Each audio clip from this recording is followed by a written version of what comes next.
भाग 14 के अध्याय 2 में आरपीएससी के बारे में कहा गया। अनुच्छेद 300 यहाँ से 15 में अनुच्छेद 315 के भाग 1 में कहा गया प्रत्येक राज्य हेतु यहाँ से लोक सेवा आयोग का गठन किया जाएगा। और 2 में कहा गया है 315(2) में कहा गया 2 या 2 से अधिक राज्यों हेतु कॉमन यहाँ से लोक सेवा आयोग का गठन किया जा सकता है, जो संसद विधि बनाकर प्रावधान उसका करेगी, जिसमें यहाँ से नियुक्ति राष्ट्रपति द्वारा की जाएगी।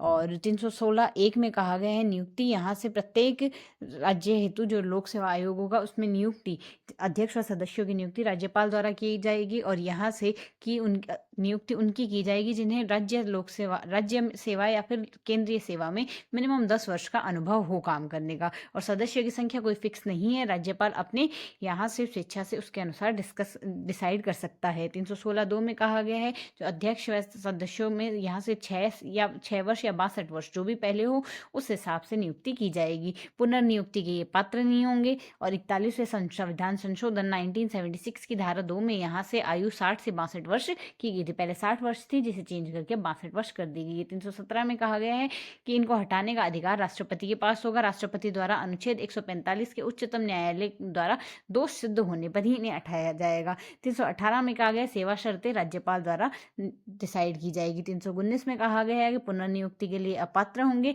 जो आरपीएससी का अध्यक्ष होगा, यूपीएससी का सदस्य या अध्यक्ष बनने के लिए पात्र होगा।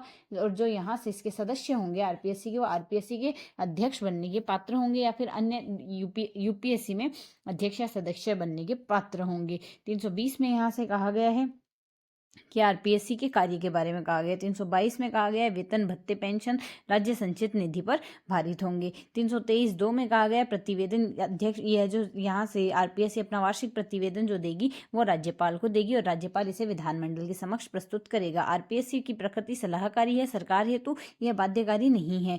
और संविधान आरपीएससी एक संवैधानिक निकाय है। 22 यहाँ से जब आरपीएससी का गठन किया गया उसमें 22 प्रांतों में से केवल 3 प्रांतों में 1939 में जोधपुर में, 1940 में जयपुर में, 1946 में बीकानेर प्रांत में यहाँ से लोक सेवा आयोग था पहले से। और यहाँ से 16 अगस्त 1949 में अध्यादेश जारी किया गया आरपीएससी के गठन का। इस अध्यादेश के द्वारा इन 3 स्थानों पर यहाँ से जो पहले से गठित यहाँ से लोक सेवा आयोग था वह हमारे पास यहाँ से निरस्त हो गया, उसकी समाप्ति हो गई। और 20 अगस्त 1949 को प्रकाशित इसके बारे में न्यूज़ प्रकाशित किया गया इसके गठन का प्रावधान। और 22 दिसंबर 1949 को जयपुर में आरपीएससी की स्थापना की गई जिसके प्रथम अध्यक्ष एस.के. घोष थे और इसके सदस्य 26 जनवरी 1950 में बने जो कि थे देवी शंकर तिवारी और एन.आर. चटोदकर, ये इसके सदस्य थे जो 26 जनवरी 1950 को बने। 21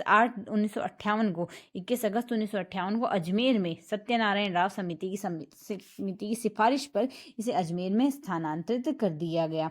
और यहाँ से 316 के तहत ही हमारे पास अनुच्छेद 316 के तहत ही था। यहाँ से यह जो नियुक्ति अध्यक्ष और सदस्यों की नियुक्ति राज्यपाल द्वारा होगी तो हटाए राष्ट्रपति द्वारा जाएंगे। और ये त्यागपत्र या निलंबन का अधिकार भी यहाँ से राज्यपाल को ही है। त्यागपत्र राज्यपाल को देंगे और इसे निलंबित करने का अधिकार राज्यपाल को ही है।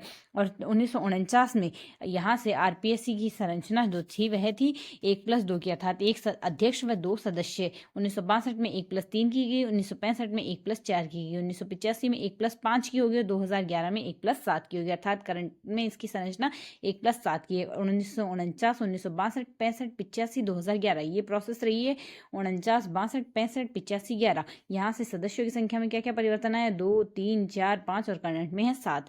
49, 62, 65, 85, 11 2, 3, 4, 5, 7 महिला सदस्य इसमें रहे हैं। एक तो कांता सबसे प्रथम थी महिला सदस्य कांता कतुरिया, उसके नेक्स्ट रही कमला भील और उसके बाद बने डॉक्टर प्रकाशवती शर्मा जो यूपीएससी की भी सदस्य रही है। उसके नेक्स्ट दिव्या सिंह, राजकुमारी गुज्जर और करंट में है हमारे पास संगीता आर्य और मंजू शर्मा आरपीएससी की महिला सदस्य है। जैसा कि ध्यान दे सकते हैं महिला सदस्य ही रही है, महिला आज तक अध्यक्ष नहीं बनी है आरपीएससी में। एस.डी. उज्ज्वल पूर्व मुख्य सचिव रहे हैं जो आरपीएससी के सदस्य भी रहे हैं। रघुकुल तिलक आरपीएससी के सदस्य, वाइस चांसलर और राज्यपाल रहे हैं। धुलेश्वर मीणा आरपीएससी के सदस्य और सांसद रहे हैं। ओम प्रकाश गुप्ता पूर्व मुख्य सचेतक विधानसभा से रहे हैं और सदस्य भी रहे हैं आरपीएससी के। सी.आर. चौधरी सदस्य, अध्यक्ष व सांसद रहे हैं। आर.सी. चौधरी और मोहम्मद याकूब हाईकोर्ट के न्यायाधीश रहे हैं और साथ ही आरपीएससी के सदस्य व अध्यक्ष भी बने हैं। एन.के. बैरवा अध्यक्ष व सचिव रहे हैं। एम.सी. त्रिपाठी अध्यक्ष व सदस्य रहे हैं। आरपीएससी के अध्यक्ष का कालानुक्रम देखें तो सबसे पहले रहे हैं एस.के. घोष 49 से 50 के मध्य। एस.सी. त्रिपाठी 50 से 51 के मध्य। डी.एस. तिवारी, इनका कार्यकाल सबसे लंबा रहा है, 51 से 58 के मध्य। M Verma, L L Joshi यहाँ से रहे कार्यवाहक आरपीएससी के अध्यक्ष। नेक्स्ट रहे हैं वीवी नार्लिकर, उसके नेक्स्ट रही हैं बी.एल. रावत, यह इनका कार्यकाल मिनिमम रहा है। बी.एल. रावत का कार्यकाल मिनिमम और यहाँ से डी.एस. तिवारी का कार्यकाल मैक्सिमम रहा है। R C. Chaudhary, B D. Mathur, M R S. Kapoor, Mohammad Yakub, Ram Singh Chaudhary, Haridatt Gupta, S. अद्विपया, Deendayal, J M. Khan, S C. Singharia, Yatendra Singh, Hanuman Prasad, P S. Yadav, Devendra Singh, N K. Bairwa, S M. Tank कार्यवाहक रहे। गोविंद सिंह, एच.एन. मीणा कार्यवाहक रहे। R C. Chaudhary, M L. Kumawat, V N. Sharma, Habib Khan Gairan, R D. Saini कार्यवाहक रहे। ललित के पवार, श्याम सुंदर शर्मा, डॉक्टर राधेश्याम गर्ग, दीपक उत्प्रेती और भूपेंद्र सिंह यादव, जो पूर्व में डीजीपी भी रहे हैं और यहाँ से कार्यवाहक रहे हैं। शिव सिंह राठौड़, नेक्स्ट रहे हैं जसवंत सिंह राठी और संजय कुमार श्रोती, ये जो करंट में है। उसके अलावा यहाँ से कार्यवाहक राज्यपाल के केस में देखें तो कार्यवाहक में जसवंत सिंह राठी का मिनिमम कार्यवाहक राज्यपाल के रूप में कार्य रहा है, कार्यवाहक को काउंट करें तो।